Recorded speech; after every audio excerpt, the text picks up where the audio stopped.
Please join me in welcoming to the podium Congressman DeFazio. Thank you so much.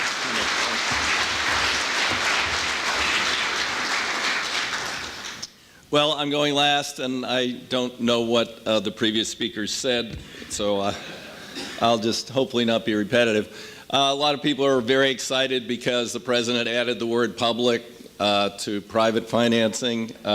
If that's big progress, you know, we're in trouble. But there is an internal struggle going on at the White House and in Congress over whether or not we're going to do something real, and there's going to be substantial federal investment.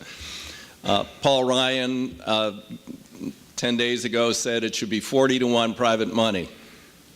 Obviously a totally absurd statement, you know, unless you're planning on tolling the entire interstate system in order to do the repair of the 40% that needs total rebuilding, unless you're planning on tolling 150,000 bridges that need repair or replacement, and then what the heck are you going to do for transit?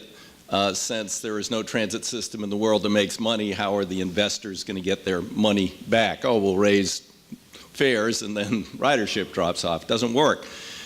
So there needs to be real federal investment. I think there's a lot more rank and file appetite for that. The first day of the meeting of the committee this year on infrastructure needs, I laid out a plan. It's pretty simple.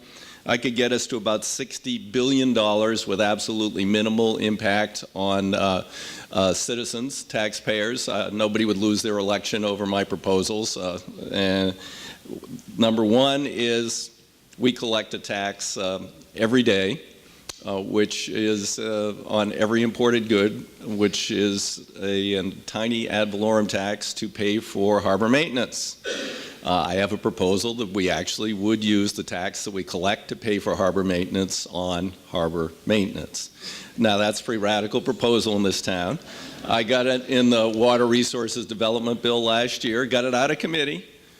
Unanimously, and then because the Budget Committee likes to underspend the tax every year so they have some illusory deficit reduction, and the appropriators want to play with the money, they went to the leadership, and it was the only thing pulled out of the bill that came out of committee by Paul Ryan. They pulled it out.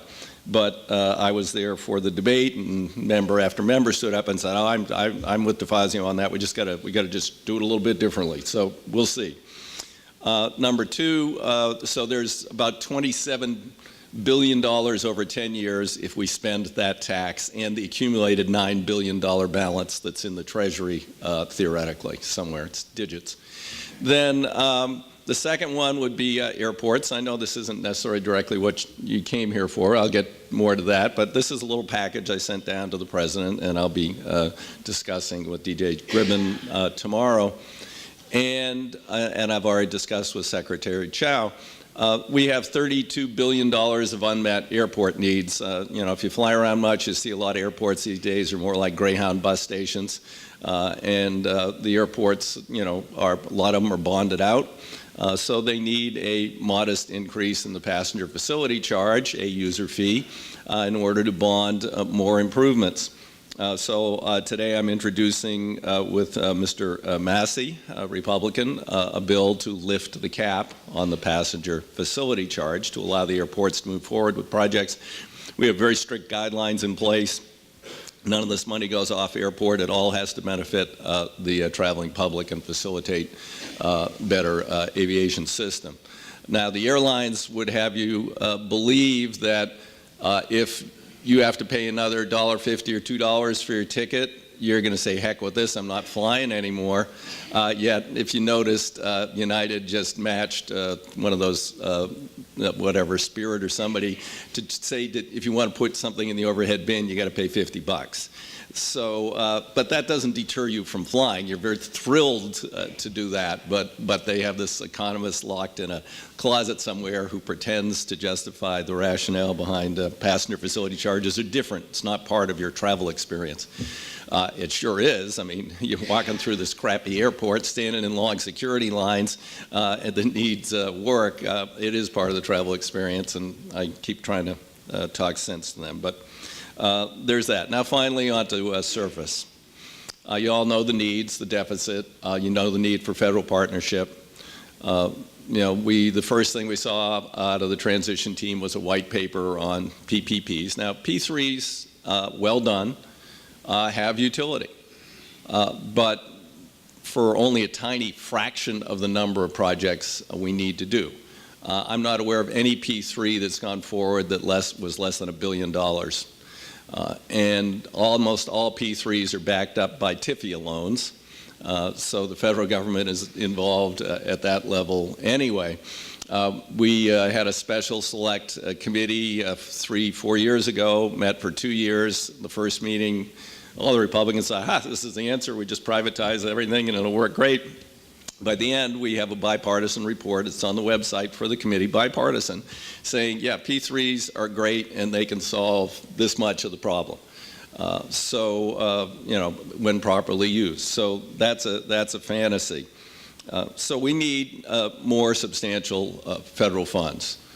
And what I've proposed numerous things. I mean, I started this fight with President Obama when he did the so-called Recovery Act. I was one of the few Democrats to vote against it because it was $400 billion of tax cuts so small you wouldn't notice. That brainiac Larry Summers came up with that one.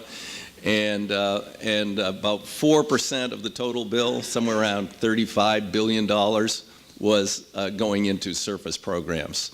And people say, well, I thought you were going to create all these jobs. And I say, well, we did. We created a heck of a lot of jobs with $35 billion. Well, what do you mean 35? I said, well, there was 10 times as much money in so-called tax cuts that didn't put anybody back to work as there was in roads, bridges, highways, and transit. John Mica, who took over the committee, said, if you'd won that debate, you guys might not have lost the House because you would have put a few 100,000 people back to work. So I've been beating that drum ever since. The Obama administration, until his last budget, he sort of adopted a bizarre version of my barrel tax. But anyway, thanks. So it's a new administration, and the question is, can we get them there? Paul Ryan's dead set against my idea. I've talked to him about it for years. Simple.